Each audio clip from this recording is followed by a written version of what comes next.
बिस्मिल्लाहिर्रहमानिर्रहीम। आज का हमारा टॉपिक है रोटेशनल काइनेटिक एनर्जी। चूँकि हम लोग सर्कुलर मोशन स्टडी कर रहे हैं, तो अगर कोई चीज़ रोटेट करेगी तो उसकी जो एनर्जी होगी फिर वो रोटेशनल काइनेटिक एनर्जी होगी। इसको हम सिंपली डिफाइन करते हैं कि अगर कोई चीज़, कोई बॉडी किसी फिक्स्ड एक्सिस के गिर्द घूम रही हो तो देन उसकी जो एनर्जी होगी उसको हम रोटेशनल काइनेटिक एनर्जी कहेंगे। अब रोटेशनल काइनेटिक एनर्जी को कैलकुलेट करने के लिए अब देखें जी, ये हमारे पास कोई एक्सिस ऑफ रोटेशन है, उसको कोई भी आप नाम दे लें, ए नाम दे लें। कोई भी स्फीयर टाइप मटेरियल जो है, स्फीयर टाइप बॉडी जो है, वो इस एक्सिस के गिर्द घूम रही है। यहाँ पे एट पॉइंट सी उस स्फीयर का सेंटर है जो कि इस फिक्स एक्सिस के गिर्द घूम रही है। अब इसकी अगर हमने रोटेशनल काइनेटिक एनर्जी कैलकुलेट करनी हो तो हम क्या करते हैं, इसको छोटे छोटे पैचेस में डिवाइड कर लेते हैं। अब ये मूव कर रही है विद एंगुलर वेलोसिटी ओमेगा, तो इसकी रोटेशनल काइनेटिक एनर्जी कैलकुलेट करने के लिए हम इसको छोटे छोटे पैचेस में डिवाइड कर लेते हैं। आप इसको कंसीडर कर लें जस्ट लाइक फुटबॉल के। इस तरह की प्रॉब्लम्स को समझने के लिए फुटबॉल अगर आप कंसीडर करें तो बहुत ही सिंपल है, क्योंकि उसमें ऑलरेडी आपके पास पैचेस बने होते हैं।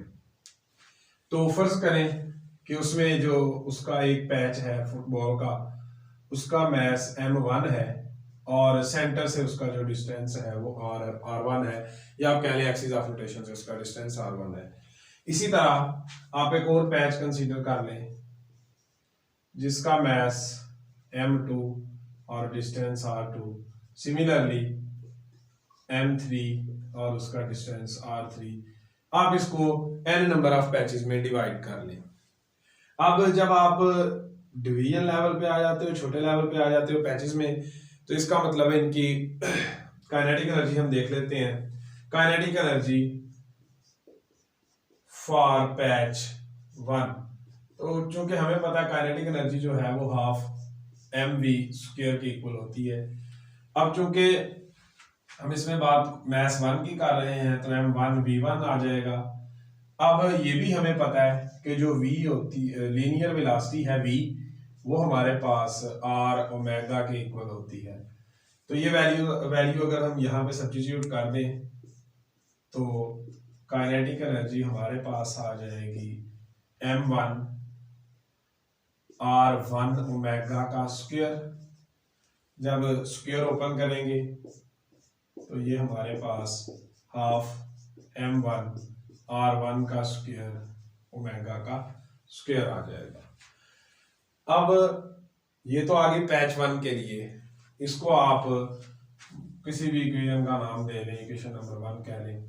सिमिलरली हम पैच 2 के लिए जब कैलकुलेट करेंगे तो वो हमारे पास हाफ m2 r2 का स्क्वायर ओमेगा स्क्वायर, इसको आप इक्वेशन नंबर 2 का नाम दे लें।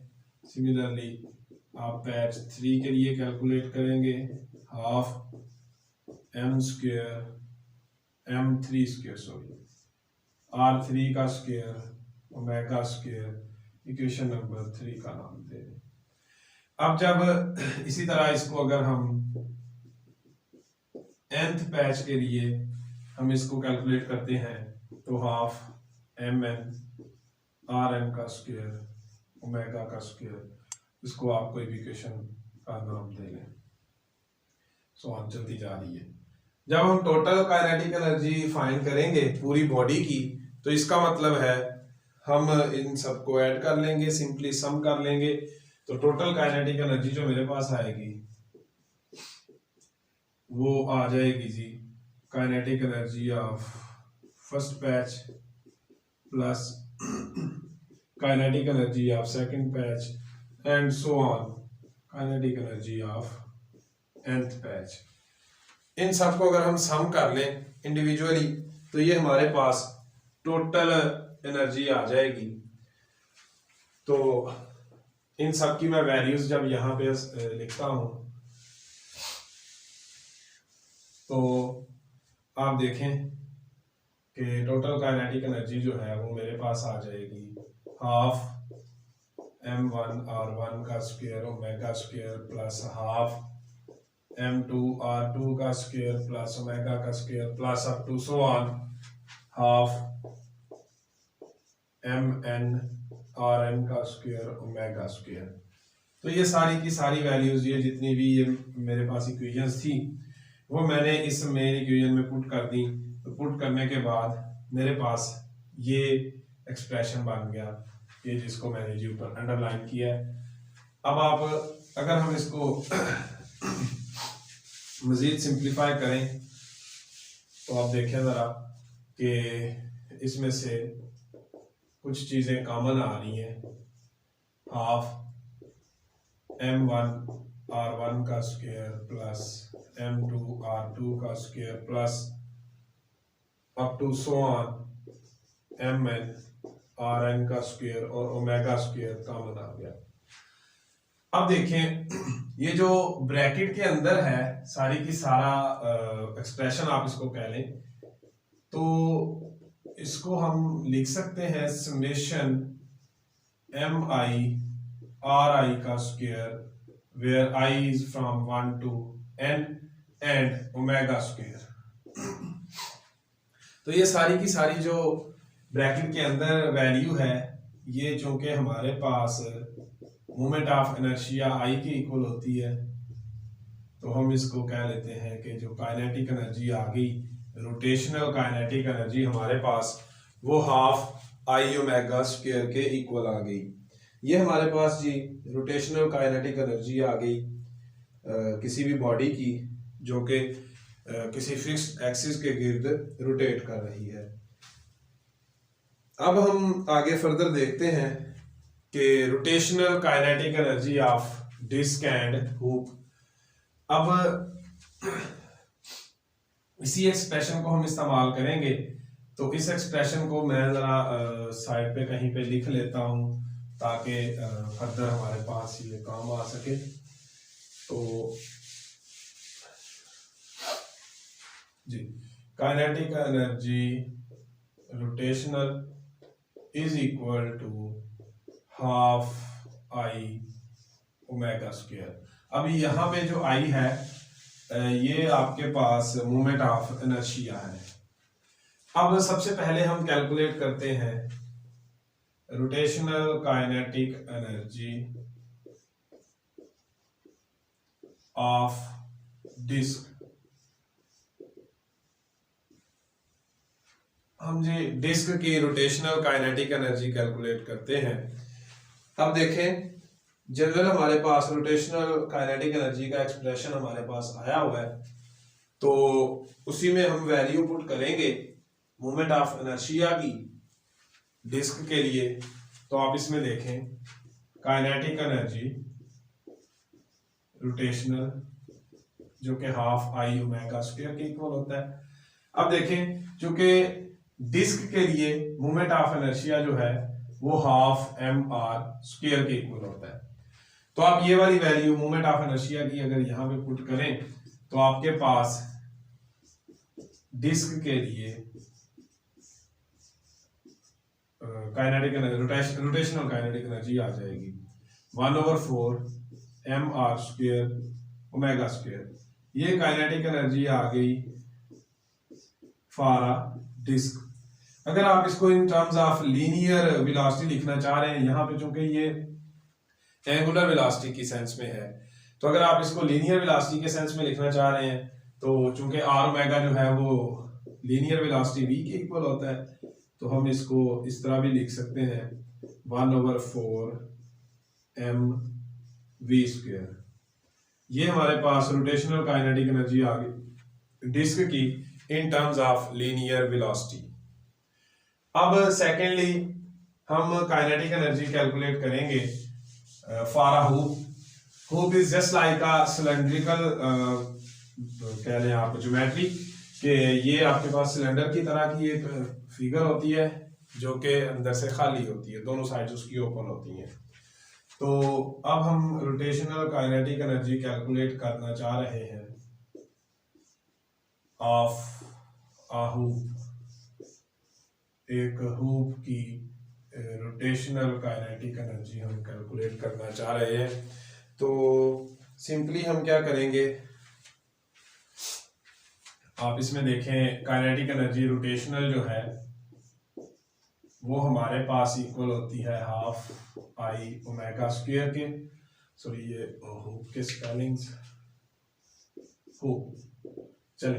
अच्छा जी, हूप के केस में हमारे पास जो मोमेंट ऑफ इनर्शिया होता है वो एम आर स्क्वायर के इक्वल होता है फॉर हूप। तो आप आई की ये वाली वैल्यू इधर पुट कर लें, तो जब आई की ये वाली वैल्यू आप इधर यूज करेंगे तो काइनेटिक एनर्जी जो है वो हूप के केस में हमारे पास M R square omega square, अगर आप इनको मल्टीप्लाई कर दें तो M R square omega square, ये हमारे पास काइनेटिक एनर्जी आ जाएगी हूप की rotational kinetic energy in terms of angular velocity. अगर आप इसको in terms of linear velocity लिखना चाह रहे हैं तो ये आपके पास काइनेटिक एनर्जी आ जाएगी हाफ एम वी स्क्वायर के, ये आपके पास जी रोटेशनल काइनेटिक एनर्जी आ गई हूप की इन terms of linear velocity v। तो नेक्स्ट अगर हम इनकी वेलोसिटीज कैलकुलेट करना चाहें तो आप देखें, क्योंकि जिस तरह हमने इनके रोटेशनल काइनेटिक एनर्जी कैलकुलेट की है डिस्क की और हूप की अलग-अलग, इसी तरह से हम इनकी वेलोसिटी भी कैलकुलेट करेंगे। अगर किस केस में कि फर्ज करें अगर ये हमारे पास मूव कर रहे हैं किसी इंक्लाइंड प्लेन के ऊपर, जब वो डिस्क और हूप किसी स्पेसिफिक हाइट से मूव करके नीचे आएंगे जीरो पोजीशन पे, आप इसको कह लें कि ये जो है फ्रॉम ग्राउंड इसकी हाइट h है, तो यहां से पॉइंट आप इसको ये कह लें, इस पॉइंट को b कह लें। पॉइंट ए से जब वो मूव करते करते नीचे बी की तरफ आएंगे तो उनकी वेलोसिटी क्या होगी।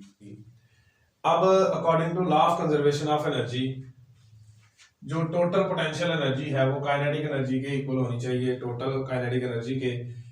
अब टोटल काइनेटिक एनर्जी जो है वो इक्वल होती है kinetic energy rotational plus kinetic energy translational या लीनियर, आप इसको बोल सकते हैं। अब हम क्या करते हैं, हम वेलोसिटी कैलकुलेट करते हैं, वेलोसिटी ऑफ अ डिस्क। अब आप सिंपली क्या करें, इसमें वैल्यूज पुट कर दें, पोटेंशियल एनर्जी mgh के इक्वल होगी और rotational kinetic energy of a disc हमने अभी फाइंड की हाफ 1/4 mv स्क्वायर, और इसकी जो ट्रांसलेशनल काइनेटिक एनर्जी होगी वो हाफ mv स्क्वायर के इक्वल होगी। आप इसको सिंप्लीफाई कर लें, जब आप इसको सिंप्लीफाई करेंगे तो 3/4 mv स्क्वायर जो है वो mgh के इक्वल आ जाएगा। अब हम वेलोसिटी कैलकुलेट करना चाह रहे हैं तो v स्क्वायर हमारे पास इधर ही रिटेन करेगा, बाकी चीजें सारी इधर आ जाएंगी और सिंप्लीफाई हो जाएंगी 4gh/3। तो अब ये हमारे पास v स्क्वायर की वैल्यू आ गई। अब हमें वेलोसिटी चाहिए तो दोनों तरफ आप स्क्वायर रूट ले लें, तो 4/3gh√। आप इसमें देखें कि ये जो वेलोसिटी ऑफ द डिस्क है वो डिपेंड कर रही है हाइट के ऊपर, के जो इंक्लाइंड की हाइट है हमारे पास h उसके ऊपर डिपेंड कर रही है। सेकेंडली हम कैलकुलेट करेंगे इसी सेम मेथड से वेलोसिटी ऑफ अ हूप।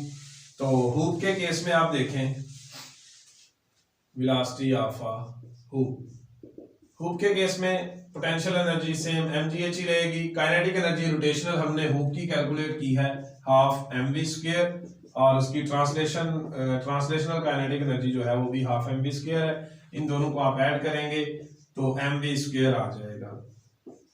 अब आपने v कैलकुलेट करना है, v उधर ही रिटेन करेगा, बाकी वैल्यूज इधर आ जाएंगी और आपके पास v स्क्वायर जो है वो gh के इक्वल आ जाएगा। अब हमें सिंपली v की वैल्यू चाहिए, दोनों साइड पे आप स्क्वायर रूट अप्लाई कर दें तो v जो है वो √gh के इक्वल आ जाएगी। तो इसमें भी आप देखें जरा कि ये आपके पास वेलोसिटी जो है वो हाइट पे डिपेंड कर रही है। यहां तक जी आज का हमारा टॉपिक था। इस टॉपिक से रिलेटेड अगर आप लोगों का कोई क्वेश्चन है तो आप लोग कमेंट सेक्शन में पूछ सकते हैं।